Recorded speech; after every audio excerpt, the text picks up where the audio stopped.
Hello, everybody. Scott Golden here with the Wrestling Challenge Review Series. This is for the 24th of March, 1991.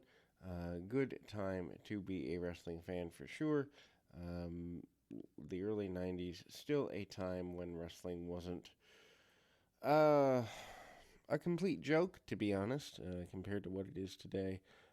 Just so much of the stuff is just it's insider comedy. It's written for internet nerds, and I having spent a dozen years in that world, having spent a dozen years with some really talented people putting their bodies on the line, I find a lot of wrestling today insulting.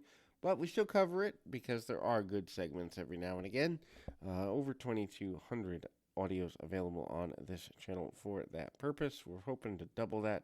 I'd love to see 5,000 this year, but I don't know that my schedule will allow that. We go to the Texas Tornado, Kerry Von Erich, who in the WWF at the time, other than his Mr. Perfect match, really never struck gold. Anyway, also this show includes Gene Okerlund conducting an interview with Hulk Hogan discussing the match with Sergeant Slaughter at WrestleMania 7, featuring a special report segment highlighting last week's Hulk Hogan General Adnan match from the road to WrestleMania 7.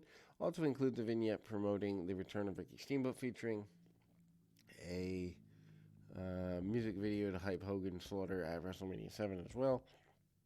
Obviously, WrestleMania still matters back in this time period, whereas I don't think, I mean, maybe kids think it matters now, but to an old school fan, it doesn't anymore. During the bout, Von Erich cuts an insert promo upcoming match with Dino Bravo at WrestleMania 7.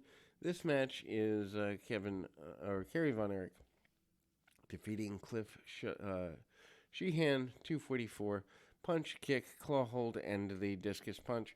Really basic match, and Kerry, had he come to the WWF in the late 80s, I think would have been much better. Obviously, preferably before the loss of his foot in 1986, but obviously that wasn't to be, and he wasn't going to walk away from his dad's territory for that anyway. Slaughter and Adnan basically hyped that they were going to put an end to Hulkamania, Pukemania, Scumamania, whatever the case may be. The Nasty Boys getting ready for their foray into tag team gold here. This is the Nasty Boys with Jimmy Hart defeating Ron Fredericks and Randy Hunter. 241 Dre Sags pins Frederick, following the running power slam Elvis Smash combination. During that, Bret Hart and Jim Neidhart cut an inset promo hyping the upcoming tag team championship match. Also,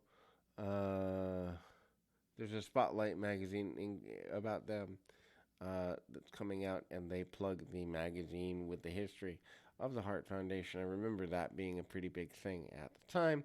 The Spotlight quarterly magazines made it seem like the stars were, I don't know if bigger than they were makes sense, because the stars in the late 80s, early 90s were big, but bigger than a kid could imagine at the time. Anyway, Rick Martel defeats Terry Davis with a submission, Boston Crab, 223. After putting a blindfold on his opponent during the bout, Jake Roberts cuts a promo about facing Martel and getting even for the blinding at Martel's hands months before on the Brother Love show and all of that. Obviously, we see the various nature to that. Ted DiBiase promises that he's going to defeat Virgil at WrestleMania 7. Virgil's going to learn respect. Virgil's going to learn that he never should have left DiBiase, or at least that's what DiBiase would have us believe. Again, Martel hits a cartwheel and a couple of basic maneuvers along the way. Nothing necessarily worth writing home about there. And Martel hits the double underhook suplex before finally getting the Boston Crab on. Hulk Hogan promises to take out Sergeant Slaughter at WrestleMania 7. This is the, I think, day of 7, if I remember correctly.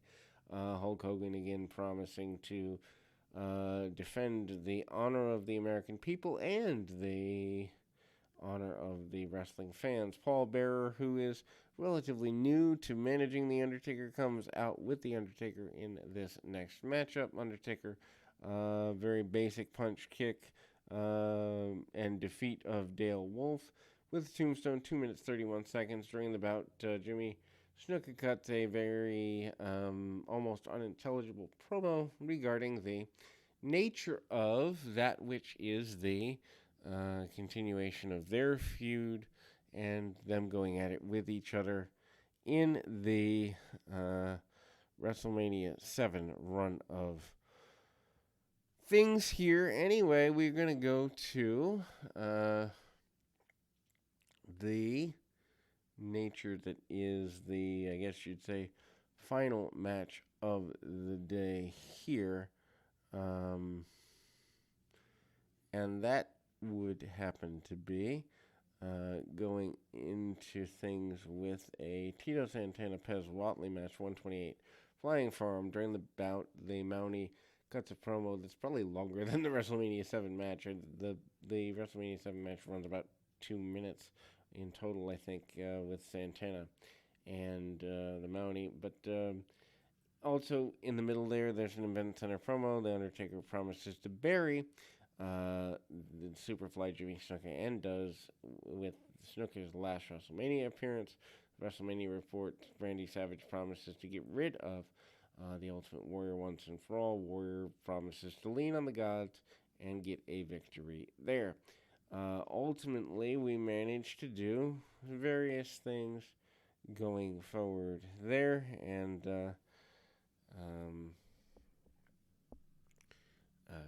you know, Tito Santana goes at things and you know, hits the flying forearm, gets a victory. This is before the El Matador thing, and I think Santana at this time still true to pretty good run. The Rockers plugging their upcoming match with Haku and the Barbarian.